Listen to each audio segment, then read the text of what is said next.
NORCAM. Video of the day, yeah!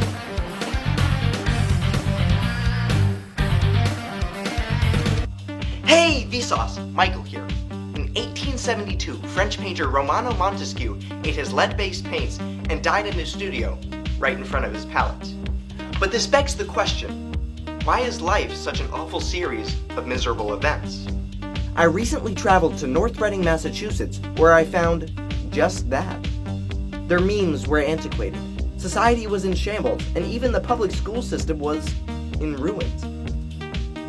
And it's not just North Reading. We actually see this all the time. But we never seem to get an answer. Why is life so meaningless?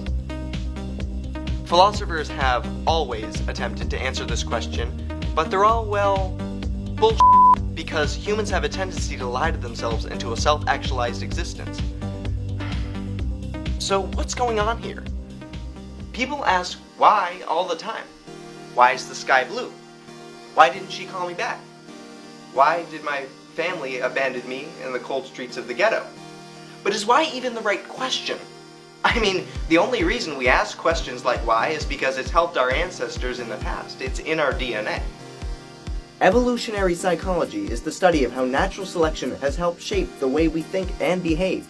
These psychologists believe that we care so much about what other people think about us because being socially desirable made it more likely that others would help us survive and therefore reproduce.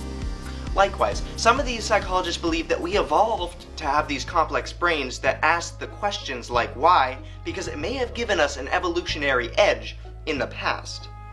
Religion, relationships, goals, and desires are all just results of that kind of thinking.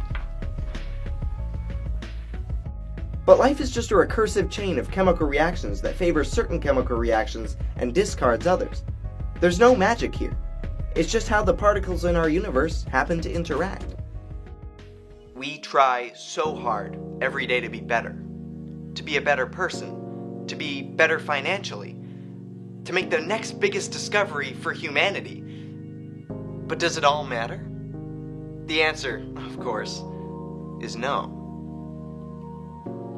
I've mentioned in some of my earlier videos about the different ways that the universe can die. Now, one of these ways is called the heat death of the universe. The logic here is that since everything in the universe is constantly exchanging heat and getting closer and closer to thermal equilibrium, and that particles need a change in energy to interact, there's going to be a point where nothing will happen. Even if the universe didn't come to a devastating end, even if we didn't all die with the universe, there would still be no point.